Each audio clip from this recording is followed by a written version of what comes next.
रक्ताङ्गरक्तवर्ण पद्मनेत्र सुहास्यवदन कण्ठोऽपि समाना दण्डकमण्डलोदर खड्गाङ्गरक्षक त्रैगुण्यरहित त्रैलोक्यपालक विश्वनायक भक्तवत्सल कलियुगे श्री स्वामी समर्थ अवतारधारक पाहि मां ब्रह्मानन्दं परमसुखदं केवलं ज्ञानमूर्ति द्वन्द्वातीतं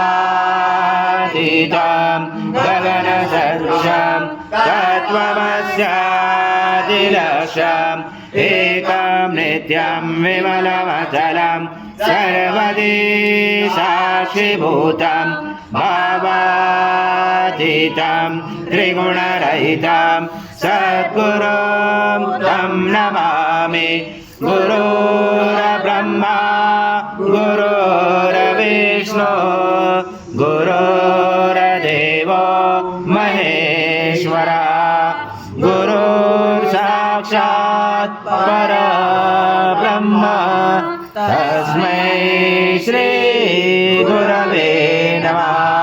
हरि ओम सहस्रशीर्षा पुरुष माध्वस्व स्वाहा कृतं भोक्षं भक्ष्याव्यम् आज्यं सुवर्णमहाराज्यं यज्ञे प्रतिष्ठम् आज्यं पवित्रं परमं स्नानादरे प्रगृह्यातम् श्री सद्गुरु स्वामी समर्थ महाराज देवताभ्यो नमः। घृतस्नानं समर्पयामि घृतस्नानान्तरेण शुद्धोदकस्नानं समर्पयामि सकलपूजाते सर्व उपचाराते गन्धपुष्पं समर्पयामि शेष उपचाराते प्रार्थनापूर्वक नमस्कारं करोमि।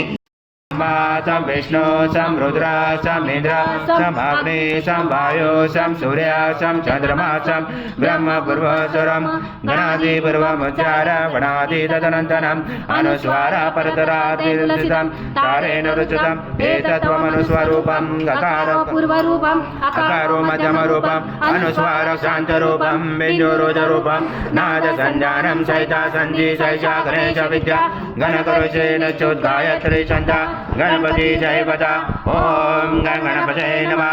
एकदन्ताय विद्महे वक्रतुण्डाय धीमहि तन्नो दन्ती प्रचोदयात्। एकदन्तं चतुर्दशं पाशमं कुशधारणं हरदं सवरदं यस्य बिभ्राणं मुचकदजं रक्तं लम्बोदरं चुर्भकर्णकं रक्तवाससं रक्तगन्धानुलिप्ताङ्गं रक्तपुष्पैस्फुजितं भक्तानुकम्पिनं देवं जगत्कारणमुचितम् आविर्भूतं चतुर्याजो प्रभुते पुरुषात् परम् एवं जातनत्तं स योगी योगिनावरा नमो व्रात्पते नमो गणपते नमो ब्रह्मत्पते नमस्तेऽस्तु लम्बोदरा एकदन्ताय विघ्नाशिने शिवसुताय श्रीवरदमूर्ते नमो नमः।